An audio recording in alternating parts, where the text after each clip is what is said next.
ആസ്താന്തപദീയം പ്രസൂതി സമേ ദുർവാരശൂലവ്യഥാം നൈരുച്യം വനശോഷണം മലമയീ ശയ്യാജസാംവത്സരീ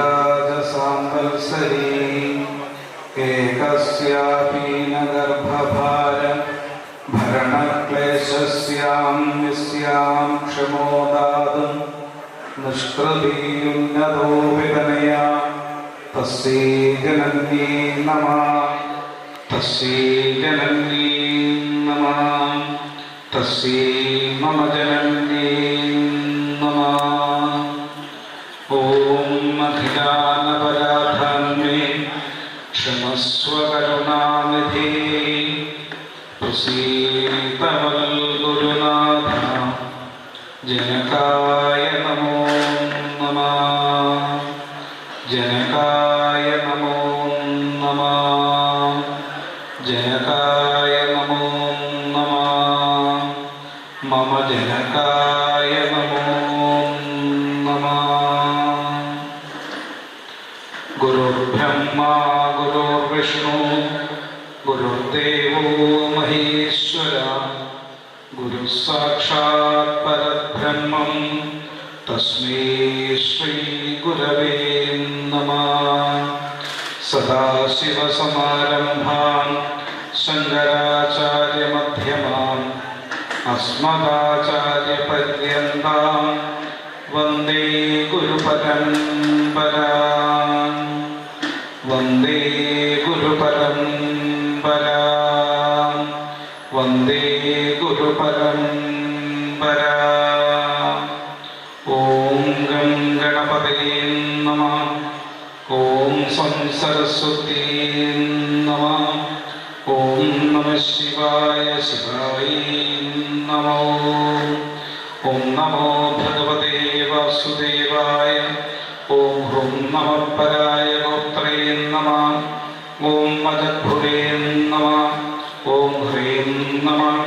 ഓം രം രം രം രക്തേശ്വരീ നമഃ. ഓം നമോ നാരായണായ രക്ഷസ്സുമൂർത്തേ നമഃ. പുത്തൻകാവിലമ്മേ ശരണം. പെരുമ്പാലൂരമ്മേ ശരണം. ശ്രീധർമ്മശാസ്താവേ ശരണം. ഹനുമൻ സ്വാമി ശരണം. ശ്രീ അന്നപൂർണേശ്വരി ശരണം. സർവദാഭ്യോം ദേവതാഭ്യോം നമഃ. ഓം വാണീ ദേവി സുനീലവേണി സുഭഗി വീണാരവം കൈതൊഴാം. വാണീ വൈഭവമോഹിനി ത്രിജഗതാം നാഥേ വിരിഞ്ചപ്രിയേ. വാണീ ദോഷമശേഷമാശുകളഞ്ഞെന്നാവിന്മേൽ എപ്പോഴും വാണിയിടേണം. അതിനു നിന്നടിയിൽ ഞാൻ വീഴുന്നു മൂകാംബികേ. ത്രിമൂർത്തിം ശക്തി സംയുക്തം ശ്രീവിദ്യാം മന്ത്രമാതൃകാം ശ്രീചക്രമധ്യേ നിലയാം ശ്രീമൂകാംബികാം സദാ. ശ്രീമൂകാംബികാം സദാ. ശ്രീമൂകാംബികാം സദാ.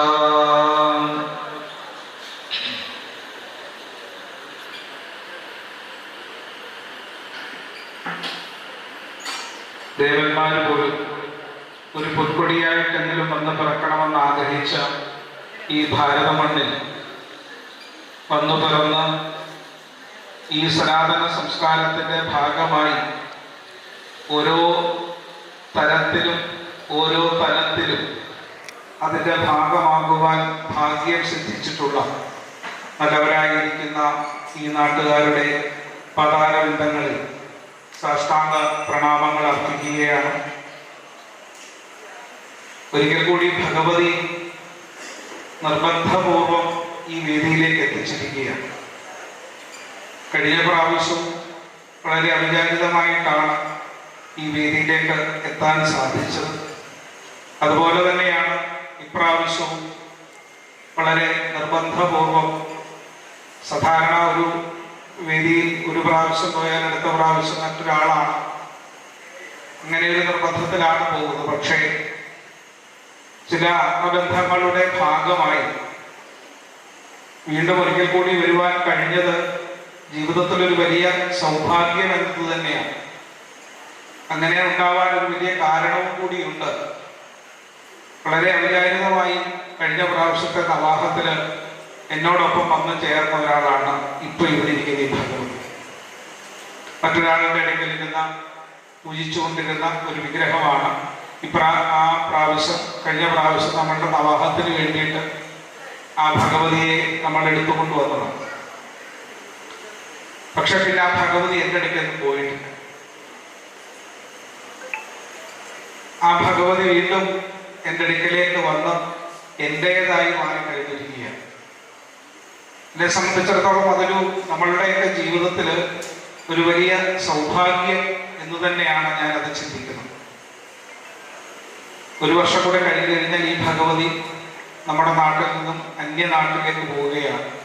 2027 ജൂലൈയിൽ നടക്കുന്ന മന്ത്രയുടെ കൺവെൻഷനിൽ ഈ ഭഗവതിയാണ് പോകുന്നത്. മന്ത്രയുടെ കൺവെൻഷൻ എന്ന് പറയുന്നത് ന്യൂയോർക്കിൽ വെച്ച്. അപ്പം ഇങ്ങനെ നമ്മുടെ അടുക്കലേക്ക് വരുന്ന ഭഗവതി നമ്മളുടേതായി മാറപ്പെടുവാൻ സാധിക്കപ്പെടുന്നതിൻ്റെ പുണ്യം അത് അനുഭവിച്ചറിയുമ്പോൾ ഒരു വലിയ കാര്യം. ഇപ്രാവശ്യവും ഇവിടെ എത്താൻ സാധിക്കപ്പെട്ടത് പ്രത്യേകിച്ച് നവരാത്രി കാലത്ത് ഭഗവതിയെ സംബന്ധിക്കുന്ന കാര്യങ്ങൾ പറയുവാൻ നമുക്ക് സാധിക്കപ്പെടുക എന്നുള്ളത് തന്നെ ഏറ്റവും വലിയൊരു ഒരു വലിയ ഭാഗ്യമാണ്. ആരോഗ്യപരമായ ചെറിയ ബുദ്ധിമുട്ടുകൾ എനിക്കുണ്ടെങ്കിൽ പോലും ഭഗവതി അതിന് വേണ്ടുന്ന ധൈര്യം ബലവും നമുക്ക് നൽകുമെന്നുള്ള ഒരു ഉറപ്പാണ്. അതുകൊണ്ടാണ് വീണ്ടും ഒരിക്കൽ കൂടി ഈ വേദിയിലേക്ക് എത്തുവാൻ സാധിച്ചത്. അതിന് ഈ ഭഗവതിയുടെ പാതാരവിന്ദങ്ങളിൽ സാഷ്ടാംഗ പ്രണാമങ്ങൾ അർപ്പിക്കുകയാണ്. ഇവിടെ കുടികൊള്ളുന്ന ഭഗവതി നിസ്സാരമായിട്ടല്ല ഒരു കാര്യത്തെയും കാണുന്നത് എന്ന് നമുക്ക് അനുഭവങ്ങളാണ്. എന്നിരുന്നാലും ഒരിക്കൽ കൂടി ഇവിടെ വേദിയിൽ എത്താൻ സാധിച്ചതൊരു ഭാഗ്യവും പൂർവ്വപുണ്യ സുഹൃതവുമായി തന്നെ കരുതുകയാണ്. നാളെ മുതൽ നമ്മളുടെ ദേവീ ഭാഗവത നവാഹ യജ്ഞം സമാരംഭിക്കുകയാണ്. നമുക്കറിയാം, ഭഗവതി എന്ന് പറയുന്ന ഭഗങ്ങൾ വഹിക്കപ്പെടുന്ന ആളാണ് ഭഗവാനെങ്കിൽ ആ ഭഗങ്ങൾ വഹിക്കപ്പെടുന്നവളാണ് ഭഗവതി എന്ന്. ഭഗവതിയെ പ്രധാനമായിട്ടും പറയുന്നത് ശക്തി സ്വരൂപിണി എന്ന ലളിതാ പരമേശ്വരി എന്ന് പറയുന്ന ഒരു ഭഗവതിയും. ആ ഭഗവതി വിശേഷമായ തലത്തിൽ മാറപ്പെട്ടിട്ടുണ്ട്. അത് ശൈവമായി വൈഷ്ണവമായി മാറിയിട്ടുണ്ട്. ശൈവമായി മാറപ്പെടുന്നതാണ് ഭദ്രാ ഭഗവതി തുടങ്ങിയ സങ്കല്പങ്ങൾ. വൈഷ്ണവമായി ഭഗവതി മാറപ്പെട്ടിട്ടുള്ളതാണ് ദുർഗാ ഭഗവതി എന്ന് പറയും. കയ്യിലെ ശംഖൊക്കെ ധരിച്ചിരിക്കുന്നത് വൈഷ്ണവ സംബന്ധിയായിരിക്കുന്ന ഭഗവതിയാണ്. അതൊരു ദേവിയായി മാറപ്പെടുന്നു എന്നേ നമ്മൾ സാധാരണ കരുതാറുണ്ട്. അവിടെ എന്താണ് പ്രതിഷ്ഠ എന്ന് ചോദിച്ചാൽ ഭഗവതിയാണ്. അത് ഏത് ഭഗവതിയാണ് എന്ന് അറിയുക എന്നുള്ളതാണ് നമ്മളുടെ ഉത്തരവാദിത്വം. അപ്പോൾ ഏത് ഭഗവതിയാണെന്ന് നമ്മൾ അറിഞ്ഞ് ആ ഭഗവതിയെ വേണ്ട വിധത്തിൽ ആചരിക്കപ്പെടുവാനുള്ള പ്രായോഗികമായിരിക്കുന്ന പ്രാപ്തിയെയും ബലത്തെയും ഉണ്ടാക്കിയെടുക്കുന്ന ഒരു കാലമാണ് നമ്മളുടെ നവരാത്രി കാലം. അതുകൊണ്ടാണ് നവരാത്രി കാലങ്ങളിൽ 9 ഭാവങ്ങളിൽ ഭഗവതിയെ നമ്മൾ ആചരിക്കുകയും അനുഷ്ഠിക്കുകയും ആചരിക്കുകയും ചെയ്യും. അപ്പോൾ 9 വിധത്തിൽ ഭഗവതിയെ പല വിധത്തിലാണ്. അതിൻ്റെ ഓരോ ഭാഗങ്ങളും നമുക്ക് പിന്നീട് ചർച്ചകൾ, ഓരോ ദിവസവും നമുക്ക് ഓരോന്നായി ചർച്ചകൾ ചെയ്യും. എല്ലാ യജ്ഞത്തിൻ്റെയും തലേ ദിവസം വൈകുന്നേരം ഒരു മാഹാത്മ്യം എന്ന ഒരു വിശേഷതയുണ്ട്. ആ മാഹാത്മ്യം കൊണ്ട് ഉദ്ദേശിക്കപ്പെടുന്നത് എന്താണോ നാളെ മുതൽ ഇവിടെ യജ്ഞമായി ആരംഭിക്കപ്പെടുന്നത്, ആ യജ്ഞത്തിന്റെ പ്രാധാന്യത്തെ നമ്മളൊന്ന് അറിഞ്ഞു മനസ്സിലാക്കിയിരിക്കുക എന്നുള്ളത്. അപ്പോൾ ആ മനസ്സിലാക്കുക എന്നുള്ളതാണ് ഈ മഹാത്മ്യം കൊണ്ട് ഉദ്ദേശിക്കപ്പെടുന്നത്. ദേവീ ഭാഗവതം നമുക്ക് പരിചിതമാണ്. അത് പല വിധത്തിലുള്ള മൂലമുണ്ട്, കിളിപ്പാട്ടുമുണ്ട്. അതിൽ മൂലത്തിന്റെ അർത്ഥങ്ങളെ വളരെ ലളിതമായ അർത്ഥത്തിലേക്ക് വന്നതാണ് കിളിപ്പാട്ടായിട്ട് വന്ന് നമ്മളിവിടെ സാധാരണ രീതിയിലൊക്കെ പാരായണം ചെയ്യുന്ന ദേവീ ഭാഗവതം. അപ്പൊ ഈ ദേവീ ഭാഗവതത്തിലൂടെ നമ്മൾ ഭഗവതിയെ അറിയാൻ വേണ്ടിയിട്ട് പരിശ്രമിക്കപ്പെടുക എന്നുള്ളതാണ്. അപ്പൊ ഭഗവാനെയും ഭഗവതിയെയും ഒക്കെ നമ്മൾ നമ്മളുടെ ജീവിതത്തിൽ അറിയാൻ ശ്രമിക്കപ്പെടുമ്പോഴാണ് അവ അനുഭവവേദ്യമാകപ്പെടുന്നത്. നമുക്ക് അനുഭവവേദ്യമായെങ്കിൽ മാത്രമേ നമുക്ക് അത് നമ്മളുടെ ജീവിതത്തിൽ ഗുണകരമായി വന്ന് ഭവിക്കുകയുള്ളൂ. അപ്പോൾ അങ്ങനെ ഗുണകരമായി വന്ന് ഭവിക്കാൻ നാം ഓരോ ഭക്തജനങ്ങളും അതിൻ്റെ ഭാഗമാകുക എന്നുള്ളത്. അപ്പൊ അങ്ങനെ നമ്മൾ ഭാഗമാകുമ്പോൾ നമ്മളിൽ ഒരുപാട് ചുമതലകൾ ഒരുപക്ഷെ വന്നു ചേരും. അപ്പോൾ ഈ ചുമതലകളിൽ കൂടി നമുക്ക് ഭഗവതിയിലേക്ക് ചെലുത്താം. നമ്മൾ കഴിഞ്ഞ വർഷമൊക്കെ പറഞ്ഞത് തന്നെയാണ് നമുക്ക് ഇപ്രാവശ്യവും ഒക്കെ പറയാനുള്ളത്. എല്ലാ പ്രാവശ്യവും ഭഗവതിയെ പറയുന്നതിനെല്ലാം ഒരേ തലങ്ങളാണ്. ഭക്തിയുടെ പ്രഭാവങ്ങളെ പറയപ്പെടുന്ന നവതാഭക്തി എന്ന് പറയുന്ന ഒരു ഭാവമുണ്ട്. ഭാഗവതത്തില് അത് വളരെ വിശേഷമായിട്ട് പറയപ്പെടുന്നുണ്ടെങ്കിൽ അത് ഭക്തനോട് പറയുന്ന ഒരു ഉപദേശവുമാണ്, ഒപ്പം ഭക്തനോട് പറയുന്ന ഒരു നിർദ്ദേശവുമാണ്. 9 വിധത്തിലുള്ള ഭക്തിയുടെ ഭാവങ്ങളുണ്ട്, അല്ലെങ്കിൽ 9 വിധത്തിലുള്ള വഴികളുണ്ട് ഭഗവാനെ അല്ലെങ്കിൽ ഭഗവതിയെ അറിയാൻ. അത് ഭഗവാനായിരുന്നാലും ഭഗവതി ആയിരുന്നാലും ഈ 9 വഴിയിലൂടെ നമ്മൾ യാത്ര ചെയ്താൽ, അല്ലെങ്കിൽ 9 വഴിയിൽ ഏതെങ്കിലും ഒരു വഴിയിലൂടെ നമ്മൾ യാത്ര ചെയ്താൽ നമുക്ക് ഭഗവാനെ അല്ലെങ്കിൽ ഭഗവതിയെ നമുക്ക് അറിയാൻ സാധിക്കപ്പെടും. അറിഞ്ഞതുകൊണ്ട് മാത്രമാകുന്നില്ല, അറിയുന്ന കാര്യങ്ങളെ മനസ്സിലാക്കപ്പെടുക എന്നുള്ളതാണ് രണ്ടാമത്തെ കാര്യം. അറിഞ്ഞതുകൊണ്ട് മാത്രമാകുന്നില്ല, അത് മനസ്സിലാക്കുക എന്നുള്ളതാണ് പ്രധാനം. അറിഞ്ഞതും മനസ്സിലാക്കിയതുമായിരിക്കുന്ന വിഷയത്തെ ഉൾക്കൊള്ളുക എന്ന് പറയുന്നത് ഏറ്റവും പ്രധാനപ്പെട്ട കാര്യമാണ്. പ്രധാനത്തിൽ നിന്നും അതിപ്രധാനത്തിലേക്ക് വരുമ്പോൾ അതേ പരിപൂർണമായി നമ്മൾ ഉൾക്കൊള്ളുക തന്നെ. അങ്ങനെ ഉൾക്കൊള്ളുന്നവയാണ് നമ്മളുടെ ജീവിതത്തിൽ ചില ശീലങ്ങളായി, ആ ശീലങ്ങൾ പിന്നീട് സ്വഭാവങ്ങളായി നമുക്ക് മാറപ്പെടും. അപ്പൊ 9 വിധത്തിൽ നവതാഭക്തിയുടെ ഭാവങ്ങൾ പറഞ്ഞു തരുമ്പോൾ ഈ 9 വിധത്തിൽ ഏതാണോ നമ്മൾ ഓരോരുത്തരെയും കൊണ്ട് സാധിക്കുന്നത്. കാരണം മനുഷ്യനെ സംബന്ധിച്ചിടത്തോളം നമ്മളെ കളിയാക്കി പറയുന്നൊരു കഥയുണ്ട്. കാരണം എല്ലാ മൃഗങ്ങളെയും എല്ലാ സർവ്വചരാചരങ്ങളെയും സൃഷ്ടിച്ച ഈശ്വരൻ അവസാനമാണ് മനുഷ്യനെ ഉണ്ടാക്കിയത് എന്ന് പറഞ്ഞു. എല്ലായിടത്തും കുറേശ്ശെ ശകലിച്ച് എടുത്തിട്ടാണ് മനുഷ്യനെ ഉണ്ടാക്കിയത്. അതുകൊണ്ടാണ് മനുഷ്യന് പല സ്വഭാവങ്ങളും ഉണ്ടായിട്ടുള്ളത് എന്നൊക്കെ നമ്മളെ ആക്ഷേപിച്ചൊക്കെ പറയും. പക്ഷെ എന്നിരുന്നാൽ പോലും അത് ഓരോ വിശേഷങ്ങളാണ് എങ്കിൽ പോലും നമുക്കെല്ലാം അടിസ്ഥാനപരമായിട്ടുള്ള സ്വഭാവങ്ങളുണ്ട്. നമ്മൾ പക്ഷേ അതിൽ നിന്നൊക്കെ വ്യത്യസ്തമായിട്ടൊക്കെ നമ്മൾ വിചാരിക്കും, പ്രയത്നിക്കുകയൊക്കെ ചെയ്യും, അതങ്ങനെയൊന്നും അല്ല എന്നൊക്കെ വിചാരിക്കും. പക്ഷെ എന്നാലും നമുക്ക് അടിസ്ഥാനപരമായിട്ട് നമുക്കുള്ള ഗുണമെന്ന് പറയുന്നത് നമ്മളിലുള്ള നന്മയാണ്. ആ നന്മയില്ലാത്തവരായി നമ്മൾ ആരുമില്ല, എല്ലാവരിലുമുണ്ട് നന്മ എന്ന ഗുണം.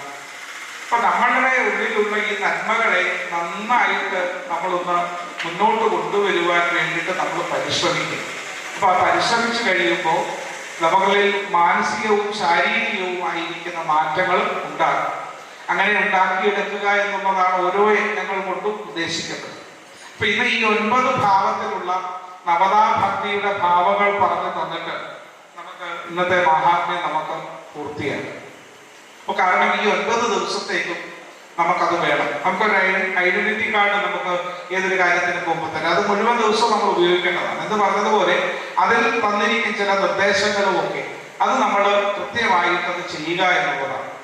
അപ്പൊ ഈ 9 കാര്യങ്ങൾ കഴിഞ്ഞ പ്രാവശ്യം ഞാൻ ഓരോരുത്തരെയും കൊണ്ട് അത് പ്രത്യേകം പറയിപ്പിച്ചതാണ്. എങ്കിലും ഒന്നുകൂടി അത് നിങ്ങളത് ഓർത്തിരിക്കുന്നുണ്ടോ അതോ മറന്നുപോയോ എന്നറിയില്ല. എങ്കിലും നമുക്കൊന്നുകൂടി നമുക്കതൊന്ന് പറഞ്ഞ് നമുക്കത് ഒന്നുകൂടി ഒന്ന് ഓർമ്മിപ്പിച്ചുകൊണ്ട് നമുക്ക് ഇന്നത്തെ മഹാത്മ്യം നമുക്ക് പൂർത്തിയാക്കാം. ശ്രവണം, കീർത്തനം, സ്മരണം, പാദസേവനം, അർച്ചനം, വന്ദനം, ദാസ്യം, സഖ്യം, ആത്മനിവേദനം. ഈ 9 കൂട്ടം കാര്യങ്ങളാണ് നമുക്ക് നവതാഭക്തി അഥവാ 9 കൂട്ടം വഴികൾ ഈശ്വരന്മാർ അഥവാ ഋഷീശ്വരന്മാർ നമുക്ക് തന്നു. ഋഷീശ്വരന്മാരെന്ന് പറയുന്നത് നമുക്ക് ഗുരുക്കന്മാരാണ്. അപ്പൊ ഗുരുക്കന്മാർ നമുക്ക് വഴി കാണിച്ചു തരികയാണ്. കാരണം അജ്ഞാനതിമിരാന്തസ്യ ജ്ഞാനാഞ്ജന ശലാകയ ചക്ഷുരും നീലിതേന തസ്മൈ ശ്രീ ഗുരവേ നമഃ എന്ന് ഗുരുവിനെ നമ്മൾ പറയുന്നത് എന്തുകൊണ്ടാണ്? നമുക്കറിയില്ല അവിടെ എന്തൊക്കെയാണ്. ഇരുട്ടുള്ള ഒരു മുറിയിലേക്ക് ചെല്ലുന്നവരാണ് നമ്മളെല്ലാവരും. അവിടേക്ക് നമ്മൾ എന്ത് ചെയ്യും? ഗുരു വന്ന് നമുക്കൊരു വെളിച്ചമായി, ആ വെളിച്ചം നമുക്കൊരു തെളിച്ചമായി നമുക്ക് വരും. അപ്പോഴാണ് നമ്മൾ അവിടെ എന്തെല്ലാം ഉണ്ട് എന്ന് നമുക്ക് ബോധ്യമാകുന്നത്. അപ്പൊ അങ്ങനെ നമുക്ക് വെളിച്ചമായി തെളിച്ചമായി വരുന്ന ആരാണോ അതാണ് നമുക്ക് ഗുരുനാഥൻ എന്ന് പറയുന്നത്.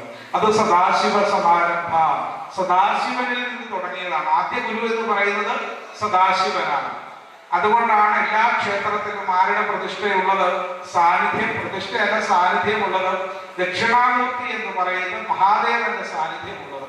നമ്മുടെ ക്ഷേത്രത്തിലും ഉണ്ട് ദക്ഷിണാമൂർത്തിയുടെ സാന്നിധ്യം. എവിടെയാണെന്ന് പറയാമോ? എവിടെയാണെന്ന് പറയാമോ? എന്തോ കേട്ടില്ല? അല്ല, നമ്മുടെ ക്ഷേത്രത്തിന്റെ ശ്രീകോവിലിന്റെ തെക്കേ വാതിലുണ്ട്. ശ്രീകോവിലിന്റെ തെക്കേ വാതിൽ. ശ്രീകോവിൽ എത്ര വാതിലുണ്ട്? 4 വാതിലുകളാണ്. ചിലയിടത്ത് വാതിലായിട്ടത് പണി, ചിലയിടത്ത് ആ ഭാഗത്തൊരു ഹോൾ ഇടലും. അപ്പൊ തെക്ക് വശത്തൊരു വാതിലുണ്ട്. ആ തെക്ക് വശത്തെ വാതിൽ തെക്കോട്ട് ദർശനമായിട്ട് ദക്ഷിണാമൂർത്തിയെ ഉണ്ടാകുമെന്നാണ്. അത് നമ്മള് ഉത്സവത്തിനൊക്കെ ഇവിടെ ശ്രീഭൂതബലി ഉണ്ടാവും അല്ലേ? ഉത്സവത്തിന് ശ്രീഭൂതബലി. അപ്പൊ നമ്മൾ കാണാറുണ്ട് തന്ത്രിയും മേൽശാന്തിയും ഒക്കെ വന്ന്, തന്ത്രി വന്ന് ഹവിസ് കൊണ്ടുവന്ന് എല്ലാവരും ഒക്കെ കൊണ്ടുവന്ന് സമർപ്പിക്കുന്നത് കാണാം. അപ്പൊ അതിന്റെ ഒരു ആചാരമായി നമ്മളത് വിട്ടുപോകും. പക്ഷെ അത് ആരാണെന്ന് അറിയുക എന്നുള്ളതും നമുക്ക് പ്രധാനമാണ്. അതിലൊന്നാണ് ദക്ഷിണാമൂർത്തി എന്ന് പറയുന്നത്. അപ്പം സദാശിവനിൽ നിന്ന് തുടങ്ങുന്ന ഗുരുപരമ്പര സദാശിവ സമാരംഭാം ശങ്കരാചാര്യ മധ്യമാം അസ്മദാചാര്യ പര്യന്ത. അങ്ങനെ ആചാര്യന്മാരുടെ ഒരു വലിയ പരമ്പര തന്നെ നമുക്കുണ്ടാവും. അങ്ങനെയുള്ള ഗുരുക്കന്മാരാണ് നമുക്കുള്ളത്. അവർ നമുക്ക് എന്ത് ചെയ്യും? ഇവരെ എല്ലാം ഒന്ന് കാണിച്ചു തരുവാനുള്ള വഴികൾ അവർ പറഞ്ഞു തരും. നമുക്കത് പറഞ്ഞു തരാനേ അവർക്ക് കഴിയുകയുള്ളൂ. അതിന്റെ അടുത്ത് വരെ കൊണ്ടുവന്നെത്തിക്കാൻ വരെ അവർക്ക് കഴിയും. നമുക്ക് ഏറ്റവും പ്രിയപ്പെട്ട നമ്മളുടെ മക്കളെ പോലും പരീക്ഷാ ഹാളിന്റെ വാതിക്കൽ വരെ കൊണ്ടുവിടാനേ നമുക്ക് കഴിയൂ. ആര് വേണം പരീക്ഷ എഴുതാൻ? കുട്ടികൾ തന്നെ വേണം പരീക്ഷ എഴുതാൻ. അവർ തന്നെ വേണം അത് നോക്കി ക്വസ്റ്റ്യൻ നോക്കിയിട്ട് കൃത്യമായ ആൻസർ എഴുതി അത് സമർപ്പിച്ചാൽ ആ ആൻസർ ഷീറ്റിന്റെ റിസൾട്ട് കിട്ടുന്നത് ആർക്കാണ്? ആ കുട്ടിക്ക് തന്നെയാണ്. അപ്പോൾ ഋഷീശ്വരന്മാർക്ക് ഇതിന്റെ അടുത്ത് വരെ നമ്മളെ കൊണ്ട് എത്തിക്കാനേ അവർക്ക് സാധിക്കും. അതെല്ലാം പൂർത്തീകരിക്കപ്പെടുന്നത് ആരാണ്? നമ്മൾ തന്നെ വേണം. അപ്പൊ ആ പറഞ്ഞു തന്ന വഴികൾ 9 എണ്ണമുണ്ട്. ഈ 9 വഴികളിൽ ഏതെങ്കിലും ഒരു വഴി നമുക്ക് തിരഞ്ഞെടുക്കാം. ഈ 9 വഴിയും നമുക്ക് പറ്റുന്നതാണ്. ഏത് വഴി വേണമെങ്കിലും നമുക്ക് പോകാം. 9 വഴിയിൽ ഏതെങ്കിലും ഒരു വഴിയെങ്കിലും നമ്മൾ തിരഞ്ഞെടുത്ത് അതിലൂടെ മുന്നോട്ട് പോകിയാൽ നമുക്ക് അതിന് ഏറ്റവും നല്ല റിസൾട്ട് ഉണ്ടാകുമെന്നാണ്.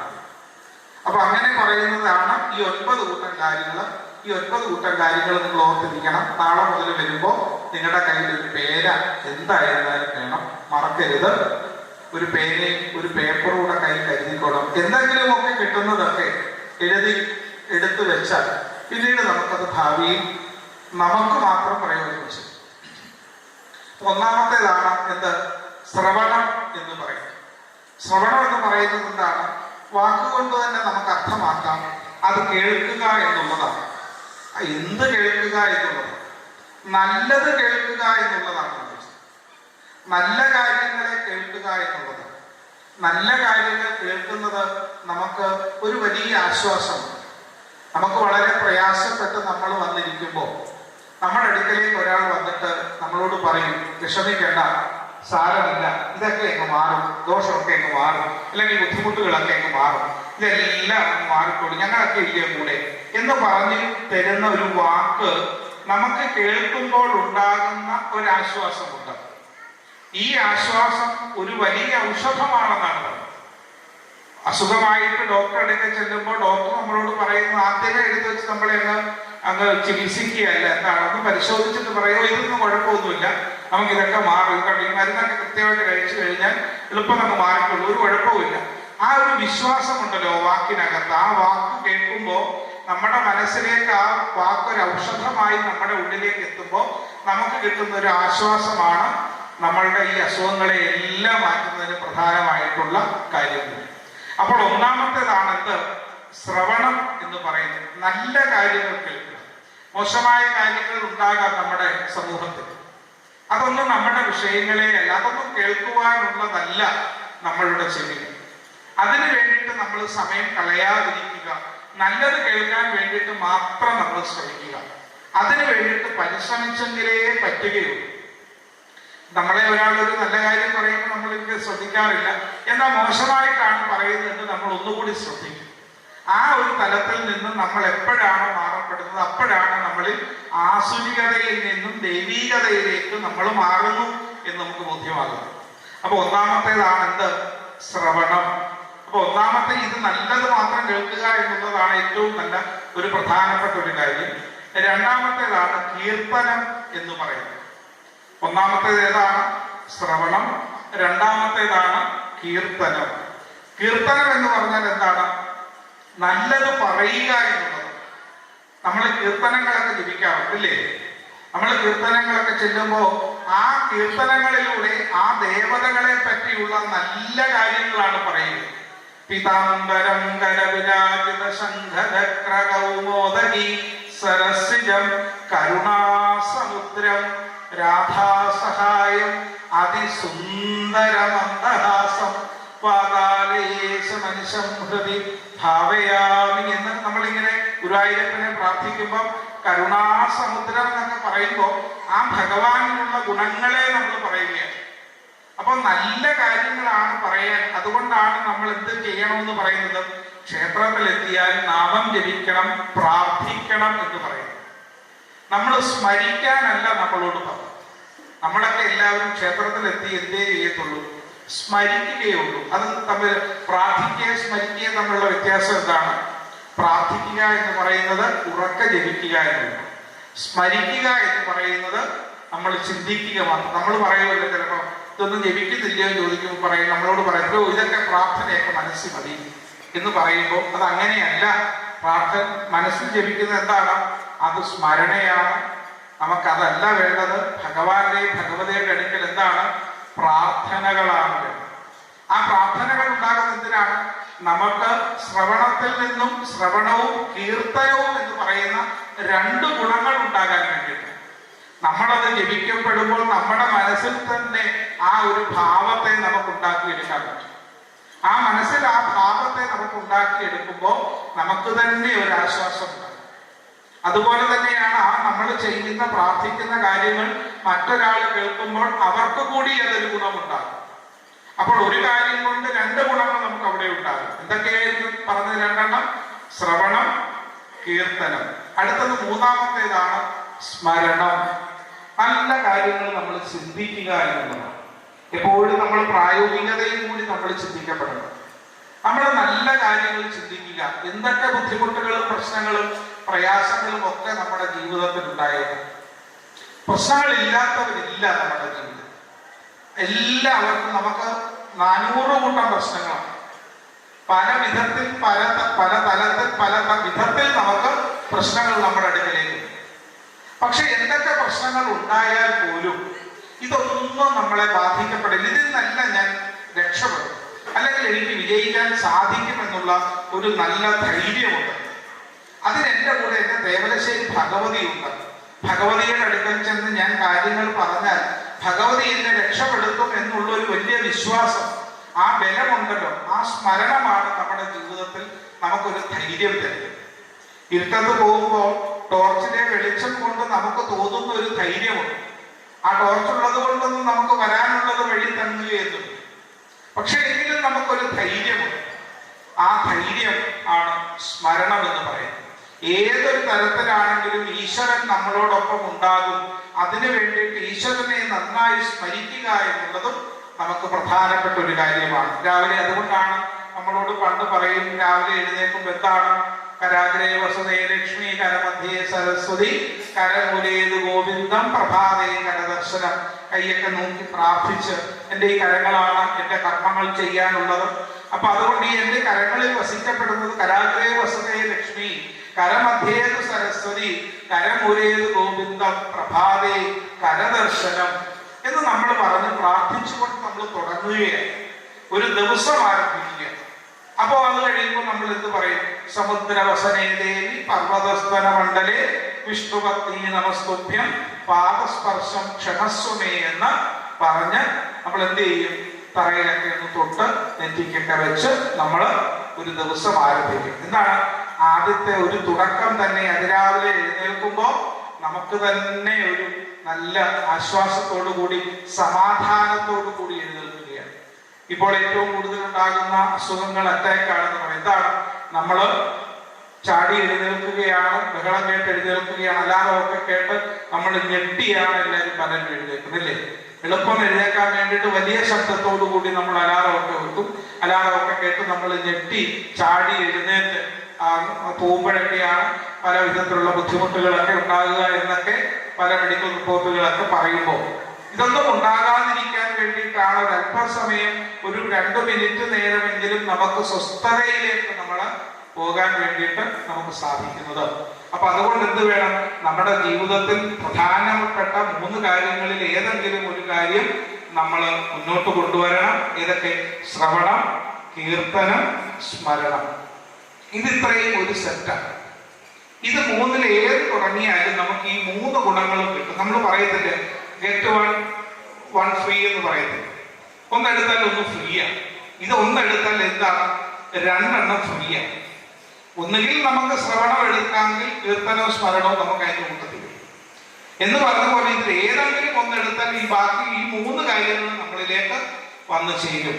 അപ്പൊ അതുകൊണ്ട് ഈ 3 കൂട്ടം കാര്യങ്ങളിൽ ഏതെങ്കിലും ഒന്നെങ്കിലും എടുത്താൽ നമുക്കത് കിട്ടും. ശ്രവണം, കീർത്തനം, സ്മരണം. ഞാൻ ഇത് ഇടയ്ക്കിടയ്ക്ക് പറയുന്നത് നിങ്ങൾ കുറെ പ്രാവശ്യം കേട്ട് കഴിയുമ്പോൾ നമ്മുടെ മനസ്സിലിരിക്കട്ടെ എന്ന് വിചാരിച്ചിട്ടാണ്. അപ്പൊ ഒന്നാമത്തേത് ശ്രവണം, കീർത്തനം, സ്മരണം. ആ ഒരു സെറ്റ് മാറി അടുത്ത ഒരു സെക്ഷൻ നമുക്ക് പറയുന്നു പാദസേവനം എന്ന് പറയും. പാദസേവനം എന്ന് പറയുന്നത് പാദങ്ങളെ സേവിക്കപ്പെടുക. എന്താണ് പാദങ്ങളെ? ആരുടെ പാദങ്ങളെ സേവിക്കപ്പെടണം? ഈശ്വരന്മാരുടെ പാദങ്ങളെ സേവിക്കപ്പെടണം. ഈശ്വരൻ എന്ന് പറഞ്ഞാൽ ആരാണ്? ഒരിക്കലും നാശമില്ലാതെ നിൽക്കുന്ന അവസ്ഥയുള്ളത് ആരാണോ അതാണ് ഈശ്വരൻ. നമ്മുടെ ഏറ്റവും വലിയ ഈശ്വരന്മാർ ആരൊക്കെയാണ്? നമ്മളുടെ അമ്മയും നമ്മളുടെ അച്ഛനും നമ്മുടെ ഗുരുക്കന്മാരുമാണ്. ആ 3 പേരുടെയും പാദസേവകൾ ചെയ്യപ്പെടുവാൻ നമുക്ക് സാധിക്കപ്പെടണം. നമ്മുടെ അമ്മയെയും അച്ഛനെയും ഗുരുക്കന്മാരെയും നന്നായി നമ്മൾ നോക്കണം. എന്തുകൊണ്ടാണ്? അവർക്കിപ്പോൾ വലിയ വീടുകൾ വെച്ച് കൊടുത്തത് കൊണ്ടോ വലിയ നല്ല വീട് വെച്ച് അവിടെ വലിയ സൗകര്യങ്ങളൊക്കെ ഉണ്ടാക്കി വെച്ച് അവർക്ക് AC-യും എല്ലാ സൗകര്യങ്ങളും ഒക്കെ കൊടുത്ത് വണ്ടിയും മേടിച്ചു കൊടുത്ത് ഡ്രൈവറേയും ആക്കി കൊടുത്തു കഴിഞ്ഞാൽ എല്ലാമായി എന്ന് ചിന്തിക്കപ്പെടുന്നതാണ് നമ്മുടെ ഒരു സൗകര്യങ്ങൾ കൊണ്ട് സമാധാനം ഉണ്ടാകുമെന്ന് ചിന്തിക്കുന്നവരാണ്. പക്ഷെ സൗകര്യങ്ങൾ പലപ്പോഴും സമാധാനത്തെ ഇല്ലായ്മയാക്കപ്പെടും. നമ്മൾ ആഗ്രഹിക്കുന്നത് ഇത്രയേ ഉള്ളൂ, നമ്മളുടെ മക്കളൊക്കെ സന്തോഷത്തോടു കൂടി നമ്മളോട് ഒരു വാക്ക് പറഞ്ഞാൽ എത്ര ആശ്വാസമാണ്. അത്രയൊക്കെ ഉള്ളൂ ഈ പാദസേവനം കൊണ്ട് അർത്ഥമാക്കപ്പെടുന്നത്. എപ്പോഴും പാദമൊക്കെ കഴുകി അച്ഛനെ അമ്മയെ എന്നും രാവിലെ വൈകിട്ടൊക്കെ ഒന്ന് നമസ്കരിക്കണമെന്നൊന്നും അല്ല അതിന്റെ പ്രായോഗികമായ അർത്ഥം.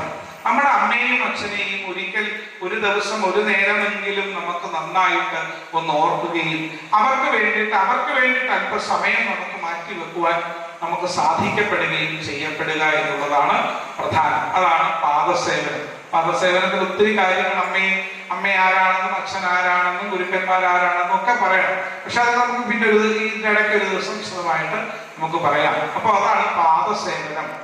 അടുത്തതാണ് അർച്ചനം എന്ന് പറയുന്നത്. അർച്ചനം എന്ന് പറഞ്ഞാൽ എന്താണ്? നല്ല കാര്യങ്ങളൊക്കെ ചെയ്യുക. അർച്ചിക്കുക എന്ന് പറയുന്നത് പൂജാതി കർമ്മങ്ങളുടെ ഭാഗമുണ്ട്. മറ്റൊന്നാണ് നല്ല കാര്യങ്ങൾ ചെയ്യുക. നല്ല കാര്യങ്ങൾ എന്ന് പറയുന്നത് എന്താണ്? മറ്റുള്ളവർക്ക് കൂടി പ്രയോജനകരമാകുന്ന വിധത്തിൽ. നമ്മൾ കസേര എടുത്തിട്ട് നമുക്ക് ഇരിക്കാനായി കസേര കൊണ്ടിടുന്നവരാണ് നമ്മളല്ലേ? നമുക്ക് വേണ്ടിയിട്ട് ഒരു കസേര കൊണ്ടിടും. പക്ഷെ ഒരു കസേര കൂടി നമ്മൾ ഇപ്പുറത്ത് കൊണ്ടിട്ടാൽ ഒരാൾക്കും കൂടി അത് ഗുണകരവും പ്രയോജനകരവുമാകുമെന്ന് നമ്മളൊന്ന് ചിന്തിച്ചാൽ അതൊരു വലിയ കാര്യമാണ്. നമുക്ക് വേണ്ടിയിട്ട് മാത്രമായിട്ട് നമ്മൾ ഒരിക്കലും ഒന്നും ചിന്തിക്കരുത്. പണ്ട് കാലത്തൊക്കെ പറയും, പണ്ട് ഊണൊക്കെ കഴിഞ്ഞ് സദ്യക്കൊക്കെ പോയി ഊണൊക്കെ കഴിഞ്ഞിട്ട് കൈ കഴുകാൻ നമ്മൾ പോകുമ്പോൾ കൈ കഴുകിയിട്ട് പാത്രം അതിലിട്ടിട്ട് പോരുന്നവരാണ് പകുതി പേര്. പക്ഷെ പണ്ടുള്ളവരൊക്കെ ആണെങ്കിൽ എന്ത് ചെയ്യും? അവര് കൈ കഴുകി കഴിഞ്ഞ് കഴിയുമ്പോൾ ഒരു പാത്രം വെള്ളം എടുത്ത് തൊട്ട് പുറകിൽ വരുന്ന ആൾക്ക് കൊടുക്കും. അതെന്താണ്? മര്യാദകളാണ്. അപ്പോൾ അങ്ങനെയുള്ള മര്യാദാപരമായിരിക്കുന്ന പല കാര്യങ്ങളും നമ്മളുടെ ജീവിതത്തിൽ പ്രായോഗിക തലത്തിൽ കൊണ്ടുവരാൻ ശ്രമിക്കപ്പെടുകയാണ് നമ്മൾ ചെയ്യപ്പെടേണ്ടത്. അതാണത് അർച്ചനം എന്നതുകൊണ്ടൊക്കെ അർത്ഥമാക്കപ്പെടുന്ന പ്രധാനപ്പെട്ട കാര്യം അർച്ചനമാണ്. അടുത്തതാണ് വന്ദനം. വന്ദനം എന്ന് പറഞ്ഞു കഴിഞ്ഞാൽ മറ്റുള്ളവരെ ബഹുമാനിക്കുക എന്നുള്ളത്. ബഹുമാനിക്കുന്നത് മാത്രമല്ല, അവർ ഒരിടത്ത് പറയുമ്പോൾ, ഒരു കാര്യം പറയുമ്പോൾ അതിനെ നമ്മൾ എന്ത് ചെയ്യണം? ആ സാഹചര്യം മനസ്സിലാക്കി നമ്മൾ അതിനെ കൃത്യമായി നമ്മൾ ശ്രദ്ധിക്കപ്പെടുക എന്നുള്ളതാണ്. നമുക്ക് കണ്ടിട്ടില്ലേ, നമ്മളിപ്പോൾ ഒരാളോടൊരു കാര്യം പറഞ്ഞുകൊണ്ടിരിക്കുമ്പോൾ എന്ത് ചെയ്യും? ഇപ്പൊ നമ്മളൊരു 3 പേരോടാണ് ഒരു കാര്യം പറയുന്നത്. ഇപ്പൊ 3 പേരോട് ഒരാൾ ഒരു കാര്യം പറയുമ്പോൾ മറ്റുള്ളവർ ചിലപ്പോൾ 2 പേരെന്ത് ചെയ്യോ, ഇതൊന്നും എനിക്ക് പറഞ്ഞതല്ല, എന്ത് ചെയ്യും? നമ്മുടെ ഇപ്പോഴത്തെ ഒരു പരിപാടിയോട്ട് മൊബൈൽ എടുത്ത് വെച്ച് ഇങ്ങനെ ചുമ്മാതിരുന്ന് നോക്കിക്കൊണ്ടിരിക്കുകയായിരുന്നു. എന്താ അത്? മര്യാദയില്ലാത്ത സ്വഭാവങ്ങളാണ്, ഇല്ലേ? ഒരു സാഹചര്യത്തിൽ, ഒരു സൗകര്യത്തിൽ, ഒരിടത്ത് നമ്മൾ നിൽക്കുമ്പോൾ അവിടെ എന്താണോ എന്ന് സ്വയം മനസ്സിലാക്കി, നമ്മളുടെ അവസ്ഥകളെ മനസ്സിലാക്കി അത് മര്യാദാപൂർവം ചെയ്യപ്പെടുക എന്നുള്ളതാണ് നമ്മളിലുള്ള ഒരു ഉത്തരവാദിത്തമുണ്ട്. അപ്പൊ അതിൽ ഈ മറ്റുള്ളവരെയും കൂടി ബഹുമാനിക്കപ്പെടുവാൻ നമുക്ക് അതിലൂടെ സാധിക്കപ്പെടുക എന്നുള്ളത്, അതാണ് വന്ദനം.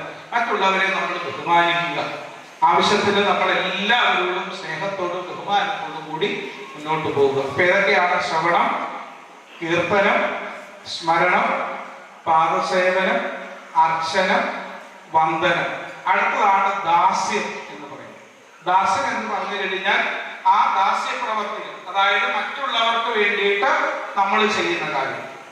കാരണം ചിലപ്പോൾ നമ്മൾ നമുക്ക് വേണ്ടിയിട്ടാണ് ചെയ്യുന്നത്, പക്ഷെ ഇതൊന്നും നമുക്ക് വേണ്ടിയിട്ടല്ല, മറ്റുള്ളവർക്ക് വേണ്ടിയിട്ട് ഞാൻ ചെയ്യപ്പെടുന്ന കാര്യങ്ങൾ. ഒരാൾക്ക് വേണ്ടിയിട്ട്, എനിക്ക് വേണ്ടിയിട്ടല്ല, മറ്റുള്ളവർക്ക് പ്രയോജനകരമാകുന്ന വിധത്തിലുള്ള കാര്യങ്ങൾ നമ്മൾ ചെയ്തു കൊടുക്കും. നമുക്ക് ചിലപ്പോൾ ഒരുപക്ഷെ അതുകൊണ്ട് നമുക്ക് യാതൊരു കാര്യവും ഉണ്ടാകും, പക്ഷെ മറ്റുള്ളവർക്ക് അതുകൊണ്ട് പ്രയോജനമുണ്ട്. ആ പ്രയോജനം ഉണ്ടാകാൻ വേണ്ടിയിട്ട് നമ്മൾ പലതും ചെയ്യപ്പെടുന്നു. അതാണ് ദാസ്യം. അടുത്തതാണ് സഖ്യം എന്ന് പറയുന്നത്. സഖ്യം എന്ന് പറഞ്ഞു കഴിഞ്ഞാൽ എന്താണ്? എല്ലാവരോടും സന്തോഷമായിട്ട് നമ്മൾ സ്നേഹത്തോടു കൂടി പെരുമാറുക. ഇന്നല്ലെങ്കിൽ നാളെ നമുക്ക് ആരാണ് നമ്മുടെ ജീവിതത്തിൽ പ്രയോജനമാകുന്നത്, സഹായമാകുന്നതെന്നൊന്നും നമുക്ക് പറയാൻ പറ്റും. അപ്പൊ നമുക്ക് അങ്ങനെ പ്രയോജനകരമാകുന്നത് ആരുമാകാം. അതുകൊണ്ട് എന്ത് ചെയ്യണം? എല്ലാവരോടും സന്തോഷമായിട്ട് പിണക്കമൊക്കെ മാറ്റണം. ആരെങ്കിലുമൊക്കെ തമ്മിൽ പിണങ്ങിയിരിക്കുന്നുണ്ടെങ്കിൽ അതൊക്കെ മാറ്റണം. വെറുതെ ആരും പിണങ്ങിയത് കൊണ്ടൊന്നും ഒരു കാര്യവുമില്ല. നമ്മൾ പറയത്തില്ല, ഞാൻ 4 കൊല്ലമായി 6 കൊല്ലമായിട്ടൊക്കെ 16 കൊല്ലം കൊണ്ട് ഉണ്ടാത്തവരൊക്കെ ഇരിക്കും. 16 വർഷമായിട്ട് ഞങ്ങൾ തമ്മിൽ മിണ്ടത്തില്ല. കൂടപ്പുറപ്പാണ്, പക്ഷെ എന്നാലും ഞങ്ങൾ തമ്മിൽ മിണ്ടത്തില്ല. അപ്പുറവും ഇപ്പുറമാണ്. കണ്ടാൽ പോലും, ഒരു വണ്ടിയെ പോയാൽ പോലും 2 പേരും മിണ്ടത്തില്ല. എന്ത് നേടി എന്ന് ചോദിച്ചാൽ, ഈ 16 വർഷം കൊണ്ട് എന്ത് നേടി എന്ന് ചോദിച്ചാൽ ഒന്നും നേടിയിട്ടില്ല, ഒട്ടും നേടുകയില്ല. അപ്പൊ സ്വന്തമായി നമുക്ക് മറ്റുള്ളവരോട് സൗഹൃദപരമായിട്ട് പെരുമാറപ്പെടുവാൻ നമുക്ക് ജീവിതത്തിൽ സാധിക്കപ്പെടണം. അത് ഒരു ഭക്തിയുടെ ഒരു വലിയ കാര്യമാണ്. ഏതൊക്കെയാണ്?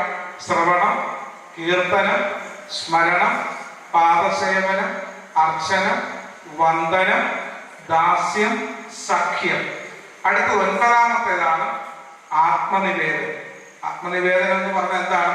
എന്ത് ചെയ്താലും അത് ഈശ്വരാർപ്പണമായിട്ട് ചെയ്യുക. ഇതുകൊണ്ട് എനിക്കെന്തുവെന്നോ എനിക്കെന്തില്ല എന്നൊന്നും ചിന്തിക്കേണ്ട. ചെയ്യാനുള്ള കാര്യങ്ങൾ നമ്മൾ ചെയ്യുക, റിസൾട്ട് നമുക്ക് താനേ വന്നുകൊള്ളും. അതാണ് ആത്മസമർപ്പണം എന്ന് പറയുന്നത്.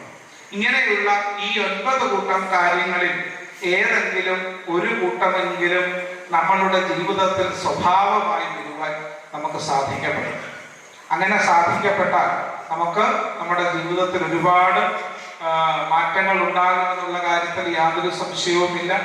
നാളെ രാവിലെ മുതൽ നമ്മളുടെ യജ്ഞശാലയിൽ രാവിലെ ഗണപതി ഹോമം ഉണ്ടാകും.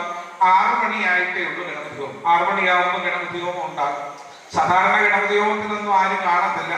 ആകെ സാധാരണ ഇതിന്റെ ചുമതലകൾ കുറച്ച് പേർക്കുണ്ടാകും. ഓരോ ദിവസം ഓരോരുത്തർക്ക് ഡ്യൂട്ടി ആയിരിക്കും അല്ലേ?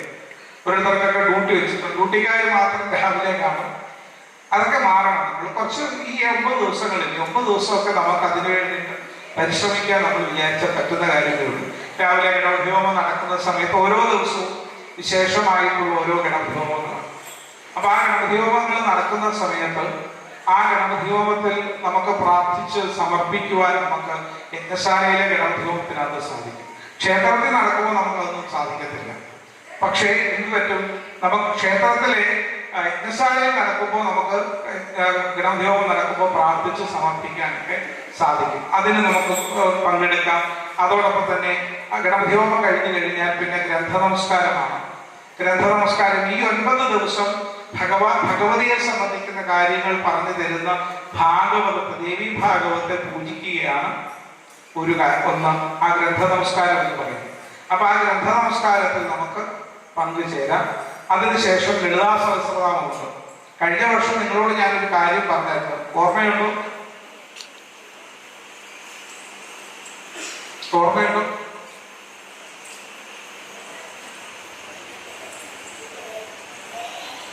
ചിലര് കസേര ഇരുന്ന് ഉറങ്ങുന്നു, ഉറക്കം വന്ന് തിരിക്കാൻ ഉറങ്ങരുതെന്ന് വിചാരിച്ചാൽ ഉറക്കം ഇങ്ങനെ കണ്ണിലൊക്കെ വന്ന് നിൽക്കുകയാണ്. ഉറങ്ങി വീടരുത്. ഇതൊക്കെ പറഞ്ഞാൽ ഞങ്ങൾക്ക് അങ്ങനെ കണ്ടോണ്ടിരിക്കാനേ പറ്റത്തുള്ളൂ. നമുക്കൊക്കെ എന്തെങ്കിലും അമ്പലത്തിൽ വെച്ച് എന്തെങ്കിലും ബുദ്ധിമുട്ടുണ്ടായാൽ നമ്മൾ ദോഷമുണ്ടാകും. ദോഷം കൊണ്ടൊന്നുമില്ല, നമ്മുടെ ശ്രദ്ധയില്ലായ്മ ഉണ്ട്. അപ്പൊ അതുകൊണ്ട് ഉറങ്ങുമൊന്നും ചെയ്യരുത്, കസേരയില്ല. എന്തായിരുന്നു കഴിഞ്ഞ പ്രാവശ്യം നിങ്ങളോട് പറഞ്ഞിരുന്ന ഒരു കാര്യം കേട്ടില്ല? അല്ലല്ല, ഇവിടുത്തെ വലിയ കുഞ്ഞുങ്ങളോടാവും.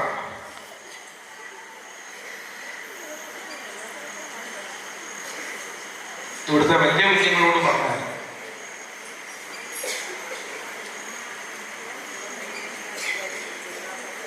ഓർക്കുന്നുണ്ടോ? എന്തോ പഠിക്കണമെന്നായിരുന്നു? ലളിതാ സഹസ്രനാമമൊന്നോ? അതൊക്കെ നിങ്ങൾക്ക് നന്നായിട്ട് അറിയാൻ എനിക്ക്. ദേവിമാർ ആരെങ്കിലും പഠിക്കുന്നുണ്ടോ? ഞങ്ങൾക്ക് അറിയാം. അല്ല, അറിയാവുന്നവരുണ്ട്, അതായിക്കോട്ടെ.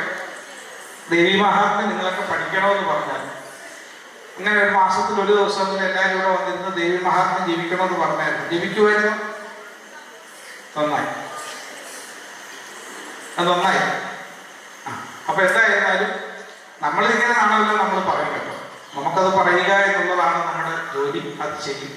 നിങ്ങൾ അനുസരിക്കുക എന്നുള്ളതാണ് നിങ്ങളുടെ ഉത്തരവാദിത്വം. അത് ചെയ്യുക എന്നുള്ളത് നമ്മുടെ ധർമ്മമാണ്. അപ്പൊ എന്തായിരുന്നാലും നിങ്ങൾ ഇനിയെങ്കിലും അതൊക്കെ പഠിക്കണം. അത് പഠിച്ച് അത് നമ്മുടെ നിത്യജീവിതത്തിന്റെ ഭാഗമാകാം. അതൊരു വലിയൊരു ശക്തി തന്നെയാണ് ദേവി മഹാത്മ്യം എന്ന് പറയുന്നത്. ആ ദേവി മഹാത്മ്യം നമുക്കൊരു ധൈര്യവും കൂടിയാണ് ജീവിതത്തിൽ. പ്രത്യേകിച്ച് സുമംഗലികളായിരിക്കുന്ന സ്ത്രീകളെ സംബന്ധിച്ചിടത്തോളം ഭഗവതിയുടെ ഒരു സാന്നിധ്യം എപ്പോഴും ഗുണകരമായിട്ടുണ്ട്. അത് അവരുടെ കുടുംബ ജീവിതത്തിലും എല്ലാ കാര്യങ്ങൾക്കും ഒക്കെ വലിയ ബലമാണ് എന്നുള്ളതാണ് ദേവി മഹാത്മ്യത്തിന്റെ പ്രത്യേകത. അപ്പൊ അതുകൊണ്ട് നിങ്ങളതൊക്കെ പഠിക്കണം, നന്നായിട്ട് വരണം. ഇന്ന് ഞാനിത് പറഞ്ഞു തുടങ്ങിയത് കഴിഞ്ഞ പ്രാവശ്യം പോകാൻ നേരത്താണ് പറഞ്ഞത്. അതുകൊണ്ട് ഇത് ആദ്യം മുതലേ പറഞ്ഞ് തരികയാണ്. കുറേ നാളമില്ലാതെ ഞങ്ങൾ പറയുമ്പോഴും നിങ്ങൾ ആരെങ്കിലും ഒക്കെ കേട്ടാൽ അത്രയാണെന്ന് വിചാരിക്കുന്നവരാണ്. അപ്പൊ എന്തായിരുന്നാലും നിങ്ങൾ നന്നായിട്ട് പഠിക്കുക. അപ്പൊ നാളത്തെ ലളിതാ സഹസ്രനാമം ജപിക്കുമ്പോൾ നിങ്ങളൊക്കെ എല്ലാവരും വന്നിരുന്ന് ജപിക്കാൻ വരണം. അപ്പൊ ഗണപതിയോഗം കഴിഞ്ഞു കഴിഞ്ഞാൽ ഉടൻ തന്നെ നമുക്ക് ഗ്രന്ഥ നമസ്കാരവും അതോടൊപ്പം തന്നെ ലളിതാ സഹസ്രനാമം ജപവും ഉണ്ടാകും. ആ ലളിതാ സഹസ്രനാമം ജപിക്കാൻ നിങ്ങളൊക്കെ എത്ര പേര് വരുമെന്ന് എനിക്കറിയില്ല. പക്ഷെ എങ്കിലും എല്ലാവരും വരണം. വന്ന് ലളിതാ സഹസ്രനാമമൊക്കെ ജപിക്കണം. ഇപ്പൊ ലളിതാ സഹസ്രനാമമൊക്കെ ജപിച്ച് നമുക്ക് ദേവീ സംബന്ധമായിരിക്കുന്ന കാര്യങ്ങളെ, അറിയുന്ന കാര്യങ്ങളൊക്കെ ചർച്ചയിലേക്ക് കൊണ്ടുവന്ന് മുന്നോട്ട് പോകുവാൻ നമുക്ക് സാധിക്കപ്പെടട്ടെ എന്ന് നമുക്ക് പ്രാർത്ഥിക്കാം. ഇതിന്റെ ഈ യജ്ഞത്തിന്റെ ഉത്തരവാദിത്തപ്പെട്ടവർ പെടുന്നതാണ്. നമ്മൾ വിചാരിക്കും ഇതിന്റെ ചുമതലകൾ ഏൽപ്പിക്കപ്പെടുന്നവർ അത് കാര്യങ്ങളൊക്കെ അറേഞ്ച് ചെയ്താൽ മതി, ബാക്കിയും കൂടെ ഉണ്ട് അതിന്റെ ഭാഗം. ഇതിന്റെ എല്ലാ കാര്യങ്ങളിലും എല്ലാവരെയും ഉൾപ്പെടുത്തിക്കുവാനുള്ള കാര്യങ്ങൾ കൂടി നിങ്ങൾ ചെയ്താൽ അത്രയും നല്ല കാര്യങ്ങളാണ്. ഓരോ ദിവസവും ഓരോ വിശേഷതകളുണ്ട്. അതൊക്കെ നമുക്ക് അതിന്റെ ഭാഗമായി തന്നെ പറയാം. അപ്പൊ എല്ലാവർക്കും എല്ലാ വിധത്തിലുള്ള നന്മകളും അനുഗ്രഹങ്ങളും ഒക്കെ വേണം. പിന്നെ ഒരു ഒരു ഒരു അപേക്ഷയുണ്ട് നിങ്ങളോട്. അത് പൊതുവിൽ ഇപ്പോഴത്തെ ഒരു സാഹചര്യങ്ങൾ കൊണ്ട് മൊത്തത്തിൽ അത് എല്ലായിടവും പറയേണ്ടി വരുന്ന ഒരു സാഹചര്യമാണ്. നമ്മൾ ഇവിടെ പ്രഭാഷണങ്ങളും കാര്യങ്ങളും ഒക്കെ ചെയ്യുമ്പോൾ നമ്മുടെയൊക്കെ ഒരു ശ്രദ്ധയാണ് നമ്മൾ ആ സദസ്സിൽ വന്നിരുന്ന് മൊബൈൽ കളിച്ചത്. അതൊരു മര്യാദയില്ലാത്ത കാര്യമാണ്. അല്ല, നമുക്ക് ഇച്ചിരി നേരം മൊബൈൽ കളിക്കണം. നമുക്ക് അവിടുന്ന് സന്തോഷമായിട്ട് കസേര എടുത്തുകൊണ്ട് മറ്റൊരുത്തോട്ട് മാറിയിട്ടിരുന്ന് നിങ്ങൾക്ക് എത്ര നേരം വേണേലും മൊബൈൽ കളിക്കാം, ആരും ഒന്നും പറയുന്നു. പക്ഷെ നമ്മളിത് പറഞ്ഞുകൊണ്ടിരിക്കുമ്പോൾ നമ്മളുടെ മുമ്പിൽ ഇരുന്ന് ഞാൻ നോക്കുമ്പോൾ, നിങ്ങൾ നോക്കുമ്പോൾ എന്നെ ഒരാളെ നിങ്ങൾക്ക് കാണത്തുള്ളൂ അല്ലേ? പക്ഷെ ഞാൻ നോക്കുമ്പോൾ നിങ്ങളെ എല്ലാവരും.